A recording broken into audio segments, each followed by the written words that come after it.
Welcome back to my channel.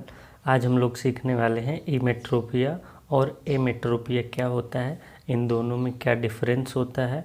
तो चलिए start करते हैं। Emmetropia it is the normal optical condition of the eye. Emmetropia को normal आई भी कहते हैं। नॉर्मल कंडीशन, आँख की नॉर्मल कंडीशन को इमेट्रोपिया कहेंगे। Where in the parallel rays of light coming from infinity are focused at the sensitive layer of retina with accommodation being at rest। अनंत से आने वाली किरणें जब सेंसिटिव लेयर रेटिना पर फोकस होती हैं उस कंडीशन को इमेट्रोपिया कहते हैं। The average power of normal emmetropic eye 58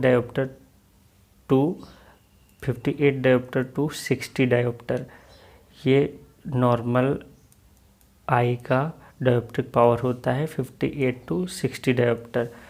the most emmetropic eye are approximately 424 mm in length. ये एक्सियल लेंथ है। नॉर्मल एक्सियल लेंथ 24 mm होती है। एक्सियल लेंथ कॉर्निया से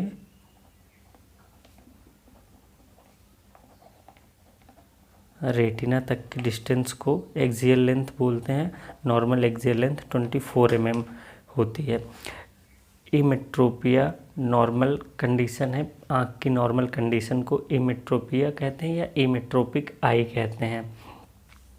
इसका डायग्राम यहाँ पर आपको डायग्राम में देखने में समझ में आएगा। ये लाइट रेज, अनंत से आने वाली किरणें, ये सेंसिटिव लेयर ऑफ रेटिना में यहाँ पर फोकस हो रही हैं।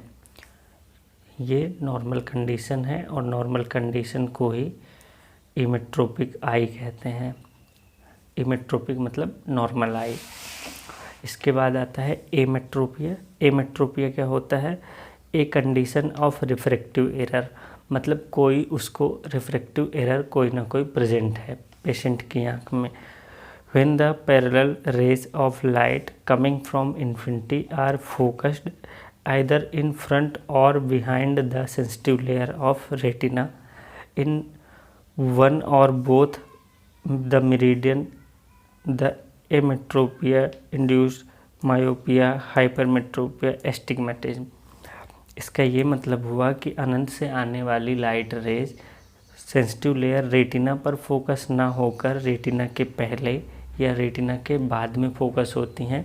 इस कंडीशन को एमेट्रोपिया कहते हैं। एमेट्रोपिया में मायोपिया, हाइपरमेट्रोपिया या एस्टिग्मेटिज्म हो सकता है। अब इसका डायग्राम जब आप समझेंगे, यहाँ पर ये एमेट्रोपिक आई का है। अभी आपने ऊपर इमेट्रोपिक मतलब नॉर्मल आई का देखा कि लाइट रेज आ रही हैं और सेंसिटिव लेयर ऑफ रेटिना में फोकस हो रही हैं। ये है एमेट्रोपिक आई। ये नॉर्मल कंडीशन नहीं है। इस सेंसिटिव लेयर ऑफ रेटिना के पहले फोकस हो रही हैं। इट मीन्स इस पेशेंट को मायोपिया है। अगर यही light rays sensitive layer of retina के पीछे फोकस होती तो ये कंडीशन हाइपरमेट्रोपिया की हो जाती। ये हाइपरमेट्रोपिया की कंडीशन है।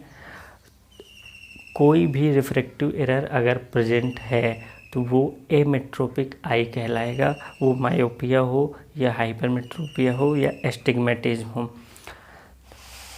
इसका मतलब अब आपको समझ में आ गया होगा। एक condition of refractive error present है, इट मीन्स वो आई एमेट्रोपिक आई है।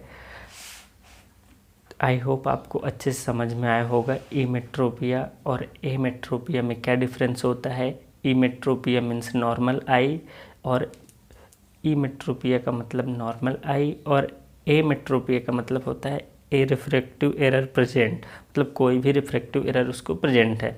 ये दोनों में अंतर होता है। और एमेट्रोपिया में मायोपिया, हाइपरमेट्रोपिया या एस्टिग्मेटिज्म यही रिफ्रैक्टिव एरर हैं, तो इनमें से कोई प्रेजेंट रहेगा उसको। ये दोनों में डिफरेंस होता है। अब आपको अच्छे से समझ में आ गया होगा इमेट्रोपिया और एमेट्रोपिया क्या होता है। Thank you so much, thanks for watching. ऐसी वीडियो और देखने के लिए चैनल को सब्सक्राइब कर लें। Thank you so much.